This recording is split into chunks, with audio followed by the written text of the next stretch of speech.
Okay, I'm going to do the visual cues that you asked me about earlier. The way we do sit, so we'll concentrate on the sit first, then we'll do the down. And for sit, I use an upward facing palm, and for down, I use a downward facing palm. The treat, when we first start off, goes between the two fingers. Those two fingers here, I'll pop it in there. So then I can bring this, when I'm asking for a sit, I can place it on the end of the dog's nose, bring the hand back, so they are then asked to go into the sitting position. You've got the sit, but you still need the visual cue, because if you ever want to progress and work at distance, then that's what we use, is a lot of visual cues, which is why I always teach a verbal, a visual, the mark and reward. So for example, if I was aiming for sit, I'd start off by going sit, and then I'll bring my hand back up on the dog's nose. So it's got the verbal, then it has the visual, and it's a good, and then it's the reward. And then eventually I'll be in a position where I can ask for sit, just go like that. Dog knows that's a visual cue for sit. So with your down, treat placed in the same two fingers, downward facing palm, but what you're going to do, or what you do to start with, is you bring that treat right to the floor, and you ask them, so you'll go for a down, right down to the floor. The dog will follow you. You do not release that treat until your dog shows some sign of being in the downward position. Even if it's at the beginning, it's just the start of the down, a start of a down. That can be rewarded, then you ask for a bit more. But eventually what you'll be doing, once you get the down, so I'll ask for a down and I'll go right to the ground. Dog follows it to a down position, release the treat with a good. So just get the mark and the reward in. When you go to do your down, you'll slowly work your downward palm up your leg.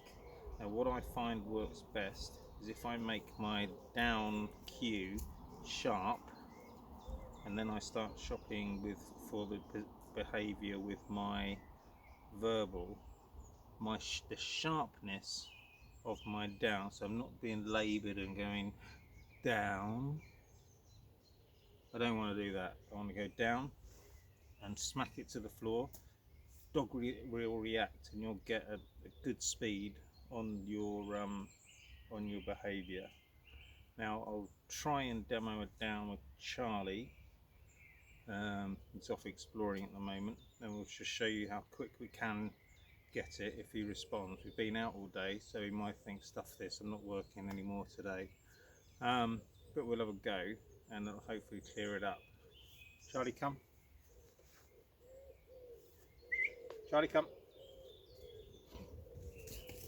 Hey, good boy.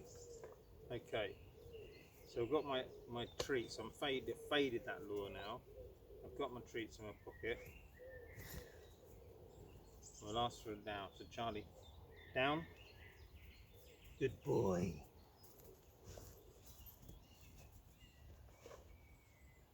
So we've gone a bit lower. Charlie, down. Good boy. So you are in a position where if you speed it up, you'll get the reaction quicker. You can ask them to stay in the down position if you want, and they only release when you say free or whatever. But for the purposes of that demo, it's just about the hand. So that's where I place the treat, in between those two fingers. So we'll use that. So when I'm starting off, go for a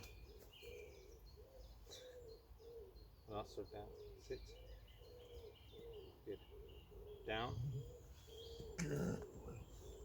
and then eventually you'll have your down, good. Okay, hope that's cleared that up. Any more questions, don't hesitate to ask. Thanks for the review, it's brilliant, thank you. I'll have a look at your couple of your videos you sent through. The mat is brilliant, and I'm glad that's working, because that is quite helpful for a lot of other behaviours that you want. And come the time when you're back at work and you want to leave Rosie, then hopefully she learns how to settle. It'll make your life a lot more easy. Okay, I'll speak to you soon. Bye now.